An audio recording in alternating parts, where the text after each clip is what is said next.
Kevin को कभी समझ ही नहीं आया कि जब समुद्री घास यानी सीवी को तलते हैं तो वो कैसे सीवी बन जाती है और उसकी कीमत डबल हो जाती है। इसी सोच में उसने अपना सबसे पसंदीदा कंप्यूटर बेच दिया और 10 बॉक्स सीवीड खरीद लिए। उसका प्लान था कि सीवीड फ्राई करके अमीर बन जाएगा, लेकिन जब उसने खुद ट्राई किया तो सीवीड या तो बहुत कड़वी हो जाती या फिर बहुत ऑयली। तेल के छींटों से उसके हाथों पर फफोले पड़ गए, लेकिन उसने हार नहीं मानी। वो बार बार कोशिश करता रहा कि सीवीड टेस्टी बने, लेकिन देखते ही देखते उसके सारे बॉक्स खत्म हो गए और फिर भी वो परफेक्ट टेस्ट नहीं बना पाया। अब तो उसे लगने लगा कि शायद ये आइडिया ही बेकार था। तभी उसकी नजर जमीन पर पड़ी एक सीवीड के पैकेट पर पड़ी जो कल बारिश में भीग गया था, पर उसे कोई परवाह नहीं थी। उसने वो भीगी हुई सीवीड उठाई और फ्राई करने लगा और इस बार कमाल हो गया। ना सिर्फ इसका कलर और लुक परफेक्ट था, बल्कि टेस्ट भी एकदम सही था। तब उसे समझ आया कि असली प्रॉब्लम क्या थी। सीवीड पहले से ही बहुत ज्यादा सॉल्टी होती है, उसे पहले पानी में भिगोना जरूरी था। बस यहीं से उसका सीवीड बिजनेस शुरू हो गया और धड़ाधड़ बिकने लगा। केविन ने हिसाब लगाया कि अगर सब कुछ सही चला तो वो साल में $1 मिलियन कमा सकता है। यही सोचकर वो इतना खुश हुआ कि तुरंत अपनी माँ को कॉल कर दिया, लेकिन माँ ने जो कहा उसने केविन को अंदर तक हिला दिया। उसके पिता पर $40 मिलियन का भारी कर्ज था। एक सेकंड में ही केविन का सारा जोश ठंडा पड़ गया। सिर्फ सीवीड बेचकर वो इतने बड़े कर्ज को कभी नहीं चुका सकता था। उसे कुछ बड़ा करना होगा।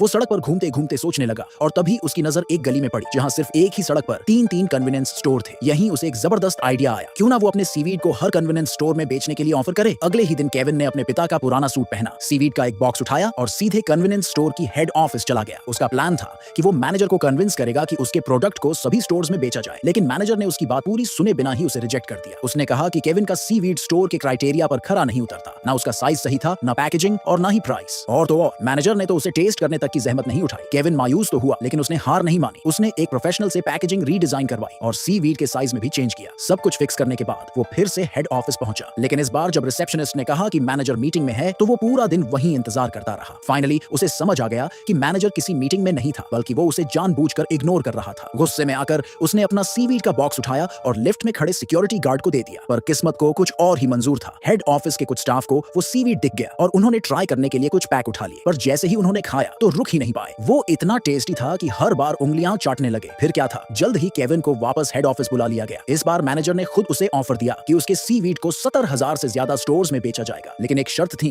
कि वो उसकी फैक्ट्री फूड इंस्पेक्शन पास करे। और यहीं पर केविन फिर से फंस गया, क्योंकि उसकी फैक्ट्री कुछ और नहीं बल्कि उसकी अपनी किचन थी। अब इतनी बड़ी डील करने के लिए उसे एक प्रॉपर फैक्ट्री बनानी होगी, लेकिन फैक्ट्री बनाने के लिए पैसे कहां से लाए।